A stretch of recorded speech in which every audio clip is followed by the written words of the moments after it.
Hello everybody, welcome back. This is the 32nd edition of the Subscriber Portfolio Review Series. This is a series where I go over portfolios from my subscribers, other content creators, and so many more other people that submit their portfolio into me.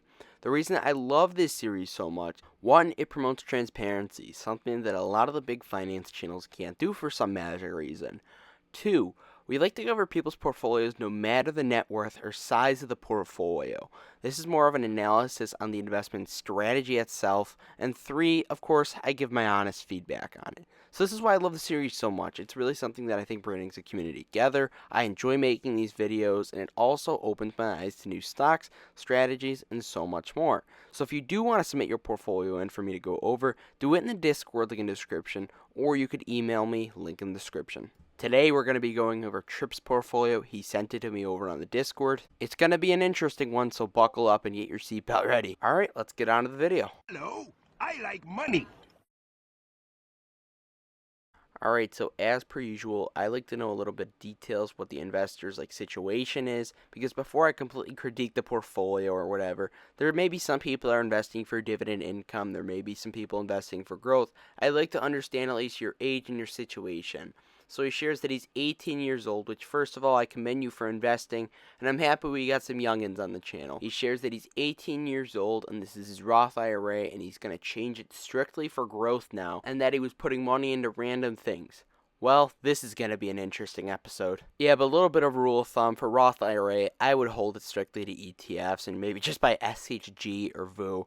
Nothing crazy at all. You don't really want to be overcomplicating anything with your Roth IRA. So I think if you're going to be buying individual stocks, of course, maybe you want to switch REITs for Roth IRA only just for the tax advantage purposes. I would just go with a regular brokerage account or IRA. I wouldn't really want to be messing around in a Roth IRA. Alright, I want to thank the sponsor of today's video, the Delta app by eToro. Delta is the app that I personally use to track all of my stocks, so I know firsthand whenever one of my favorite stocks is on a dip or up for the day.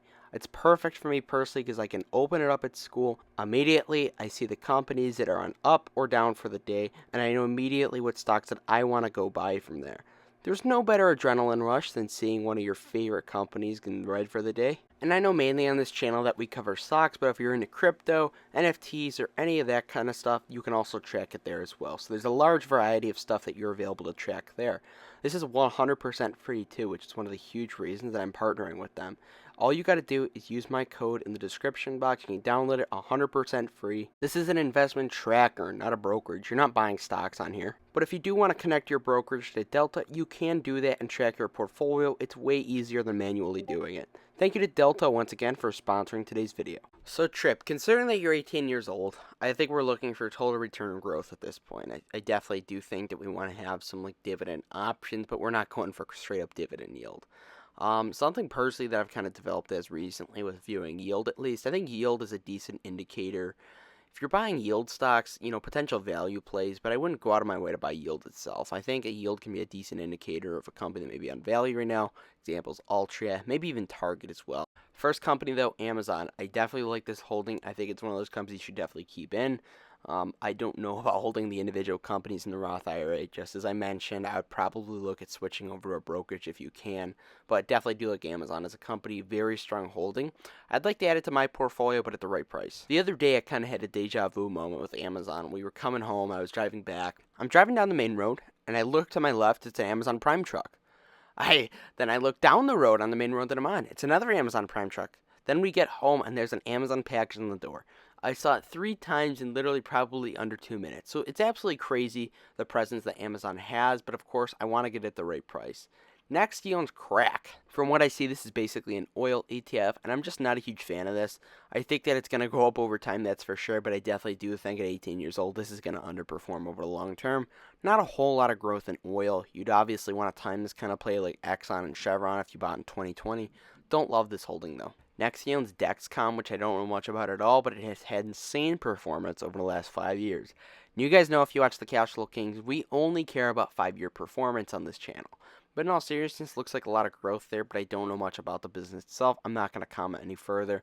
It's kind of also another general rule of thumb here. I'll be honest with you guys if I don't know some businesses. But next, he owns basically the NASDAQ Composite Fund and Fidelity. I think this is a solid option. Can't go wrong there. Then he owns the Fidelity S&P 500 Fund, FNC MX. Once again, can't go wrong there. Personally, I'd go with VU or SPY, but I mean, there's not a crazy amount of difference.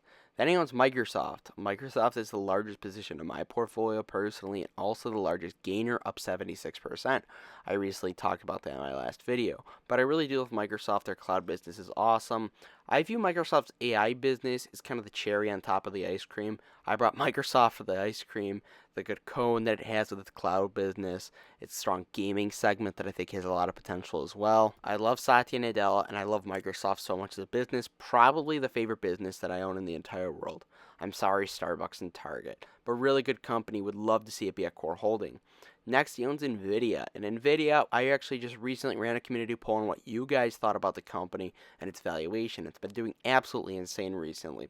While I don't own it, I get exposure through SHG, and I'm already seeing really solid gains. Nvidia is an awesome company, but I think it is a little overpriced right now. And I think if you're really a bull on the company, you better be ready to buy that dip when it comes. So yesterday, I asked you guys, how sustainable do you think the Nvidia's recent performance will be? 21% of you guys said it will pop and very badly. 61% most of you guys said maybe a correction, and 18% of you said it's sustainable. I just don't know personally as an investor, even if what the business is, it could be even Starbucks. I don't know if I'd love buying a company at the top like that. When Nvidia corrects or goes down, I bet a lot of the market will as well, and there'll be a lot of opportunity. So I'm building up a decent cash position. It's inevitable that Nvidia is going to have to come down at some point, and you got to be ready for it as a long-term investor. Next, he owns Owl. Don't know much about this one at all. Then he owns Path. Once again, don't know much about this at all. Next, he owns the Invesco Buyback Achievers ETF.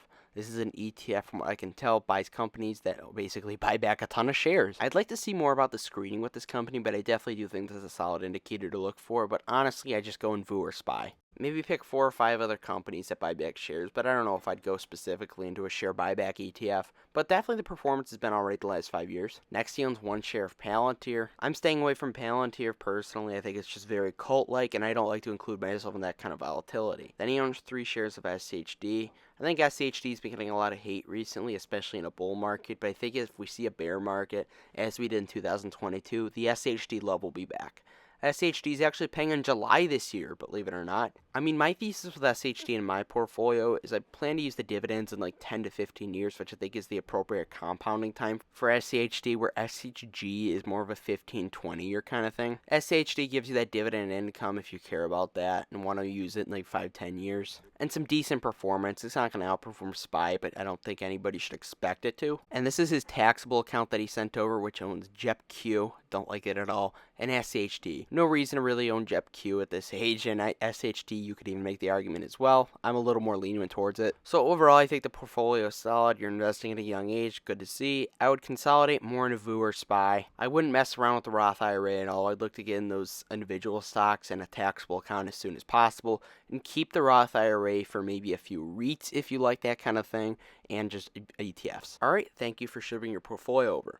Once again, you want to submit your portfolio, do it in the Discord link in the description, direct message me from there, or you could DM me on Twitter at Ryan Dangler Show.